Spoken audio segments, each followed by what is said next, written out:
يا أيها الذين آمنوا استعينوا بالصبر والصلاة إن الله مع الصابرين. السلام عليكم ورحمة الله وبركاته. بسم الله الرحمن الرحيم. الحمد لله والصلاة والسلام على رسول الله وعلى آله وأصحابه أجمعين. My beloved brothers and sisters, comfort in times of crisis. It is important for us to go through the pages of the Quran, look at Revelation, and take a look at how the Almighty, the owner of comfort, the owner of contentment, has actually guided us to achieving that comfort and that contentment within the Quran.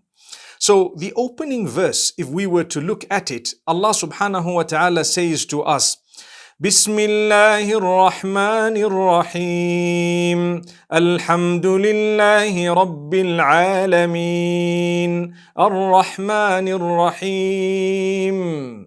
If you notice the term Bismillah ar-Rahman ar-Rahim, some scholars consider it a part of Surah Al-Fatiha, which is the opening chapter of the Quran, whereas others, the majority, say that it is not a part of it, but it is to be recited, and anything of importance that we begin or start, we should start with Bismillahir Rahmanir Rahim, the meaning of which is in the name of Allah.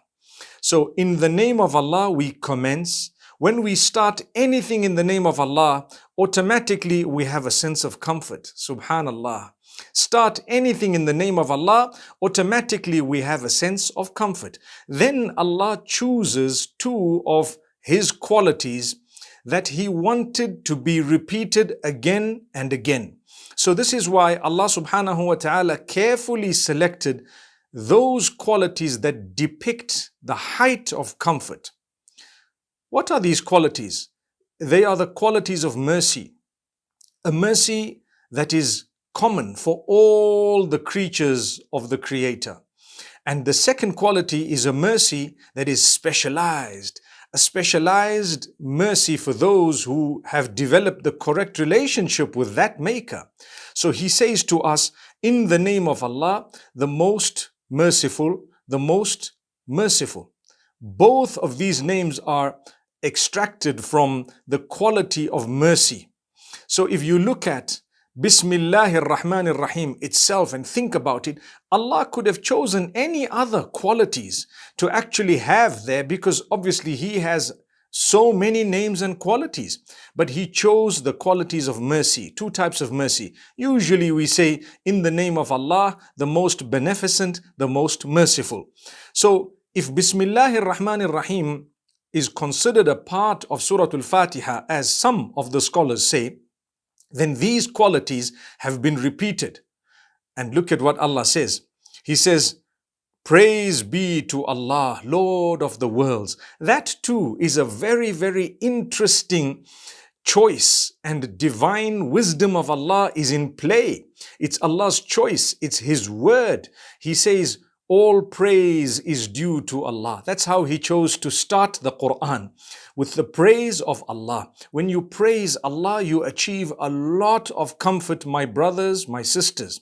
Those whose tongues are moist in the remembrance of Allah, declaring His praise and His greatness, they will never go wrong. So Allah subhanahu wa ta'ala then says, He is the Lord of the worlds. The worlds here meaning entire creation from the beginning right up to the end. Everything that was made by Allah, it is included in this term, the worlds, if we were to look at the broadest meaning of the term. So, who is the Lord of the worlds? Again, He says, Ar-Rahmanir Rahim, the most beneficent, the most merciful. That is amazing, because twice we've already heard the most beneficent, the most merciful, and we've only started the Quran. Another very interesting factor is, in our 5 daily prayers, we are told to repeat this surah in every unit of prayer. So either we hear it or read it, but at the same time we know it is repeated so much in salah or in the 5 daily prayers. We have to say, praise be to Allah, Lord of the worlds, the most beneficent, the most merciful. He could have chosen any other qualities, but He decided that that would be the quality that He wants to be repeated the most. Hence, we achieve comfort in times of crisis. My brothers and sisters, with Allah on your side, nothing do you need to ever worry about. And if Allah is not on your side, then even that which appears positive, you need to be concerned. So let's take a look at what Allah says immediately after that. He says, Maliki Yawmiddin, owner of the day of judgment. This is by far going to be the biggest day for all of us, the day of judgment. The day when people will be so worried, when people will be really concerned about how they're going to fare on that day. What is it that will help you? What will give you the comfort on that day of major crisis? Well, Allah preceded this by those qualities, the most merciful, the most beneficent, the most forgiving, etc. So it's as though He is telling you, look, I am the most beneficent, the most merciful, and I am the owner of the day of judgment. So you just need to prepare for the day of judgment, prepare well, seek a lot of forgiveness, have hope in the mercy of Allah. While we're all concerned about the day of judgment, and really there is a factor of fear, but at the same time the hope should override that. If you have been seeking the forgiveness of Allah, you have nothing to worry about. The Prophet Muhammad, peace be upon him, has taught us to seek the forgiveness of the most merciful, the most forgiving, up to 100 times a day and beyond. And he did it himself. So subhanallah, look at what Allah is saying. So here I have my own creator telling me, look, I am the creator. All praise is due to me. I am the most merciful, the most forgiving. I am also the owner of the day of judgment. And I want you to know the most important thing that you could ever achieve. What is it? Well, it's in the form of a supplication that comes immediately after that. I want to succeed on the day of judgment. I want comfort in times of crisis. More so on that particular day of judgment. What do I need the most? Here goes. Ihdina as-sirat al-mustaqim. Guide us to the straight path. If you have the guidance, you don't need anything else. And if you have everything else and not the guidance, you actually have nothing. So Allah subhanahu wa ta'ala is telling us, guide us to the straight path. But just before that, He makes mention of something very important. إِيَّاكَ نَعْبُدُ وَإِيَّاكَ نَسْتَعِينُ. Because He is the owner of the day of judgment, He wants you to worship Him alone and to ask from Him alone. So we say, you alone we worship, you alone we ask for help. Amazing. And thereafter, guide us to the straight path. It's the first help that I need. The first help that I need is the guidance to the straight path. So if I am guided to the straight path, I worship Allah alone. I seek from Him alone. And I believe in His mercy, and I know He is the owner of the day of judgment, and I keep seeking forgiveness, and I try to follow the example of those who brought this revelation to us, the Prophet Muhammad sallallahu alaihi wasallam. I need not fear. Everything that happens by the will of Allah subhanahu wa ta'ala. This is amazing. And this is why when Allah says the path of those whom you have favored and not the path of those who have earned your anger or gone astray, He's simply describing those who have lost. You could have anything, but if you're astray, you've lost. You could have anything, but if you've earned the anger of Allah, you've lost. What do we want? The mercy of Allah. Never let shaitan overtake you by making you think that you are too far from the mercy of Allah subhanahu wa ta'ala. Take a look at the next surah. Allah subhanahu wa ta'ala says in Surah alBaqara, which is surah number 2 of the Quran, He starts off with Alif Lam Mim. ذلك الكتاب لا ريب فيه هدى للمتقين. Alif Lam Mim, the meaning of which nobody knows besides Allah.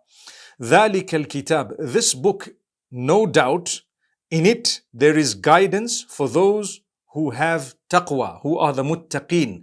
Indeed, This book, no doubt, has guidance in it for those who have taqwa. So who has taqwa?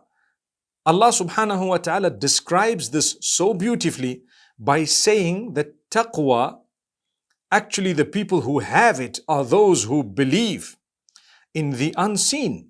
They establish their prayer and they spend from what we have given them. So when Allah's given you something, you share it. You establish your prayer. These are simple ways of achieving comfort in times of crisis. You've got to be from the muttaqeen. So let me spend a moment explaining the term muttaqeen. I translate it very simply as developing the correct relationship with Allah.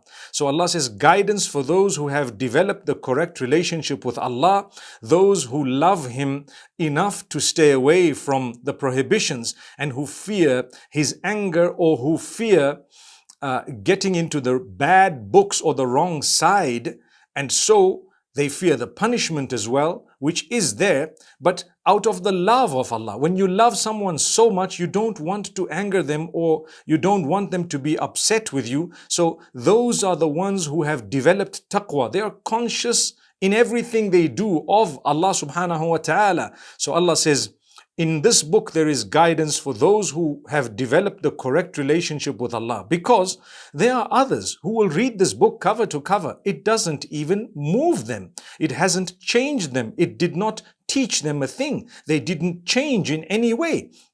So Allah subhanahu wa ta'ala is speaking to us. We need to know.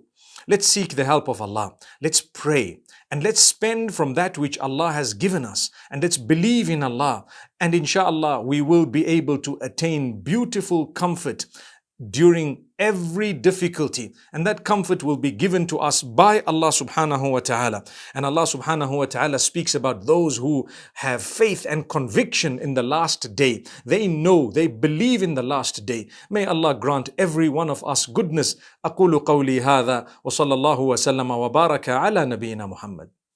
يا أيها الذين آمنوا استعينوا بالصبر والصلاة إن الله مع الصابرين